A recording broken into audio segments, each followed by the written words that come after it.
Hi, this is Eddie Chen, District Technology Coach, and this is a quick video on how to get a report on the Edcite rubrics for the SRSD assessments. So what I've done is I've signed into a teacher's account. So I'm starting at the home page. I'm finding the assignment that is the ELA SRSD grade 4 assessment, and apparently you can just press grade over here, which is pretty neat. It's going to open this. And then what you actually want to do, so this is probably where you graded all the assignments. You can pull this stuff and you can press rubric and you can see all that.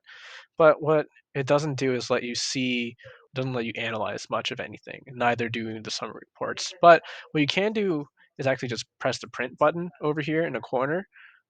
Let's zoom in over here. So I'm going to press print, and then I'm just going to click on show rubrics on this page, and I'm going to click all questions. So it's selected when it's highlighted in green. You're going to check this box in the corner to select all students, and you got to do that on each page. So I'm going to scroll down at the bottom here. You're going to go to page 2 and repeat this process. Just check and recheck, and it'll highlight all the names. You're going to go to page 3, do the same thing, and there you go. All of them are selected. So now you got to go back over to the top, this orange button. You got to press fetch. And in the right corner, you'll see that it's loading. And at the bottom, you can see it's already changing and populating with these reports. And this is really interesting. So it actually starts to pull the rubrics um, highlighted with your selections, in addition to providing the student responses there. You can kind of scroll over and see that all your selections are made and the student responses are below. It gives you some topical data on just like when it was submitted, how long it took for them to complete the assessment. And what you'll notice is that the print button wasn't highlighted for like a few seconds there. So you'll see that it takes a little bit to actually generate the reports themselves. So you can scroll down all the students available.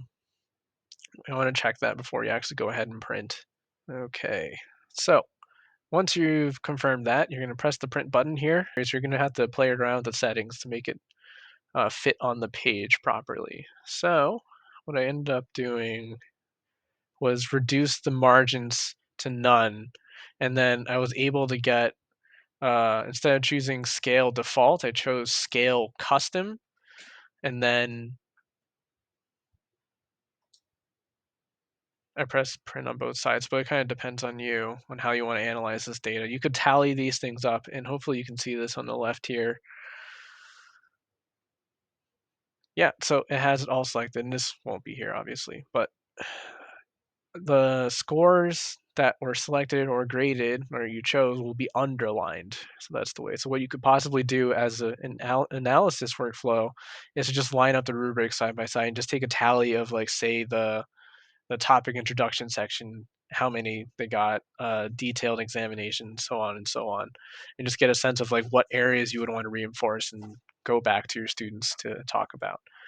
All right. Or you can just give these rubrics back to the students and have them take a look at it and see what they think. So this does give you a number of options to analyze. I know it's not like aggregate data to see um, how they did from like a report within Edcite, but this does gives you the option to do a little bit of breakdown with your students. So I hope this helps, and let me know if you have any questions. Thanks.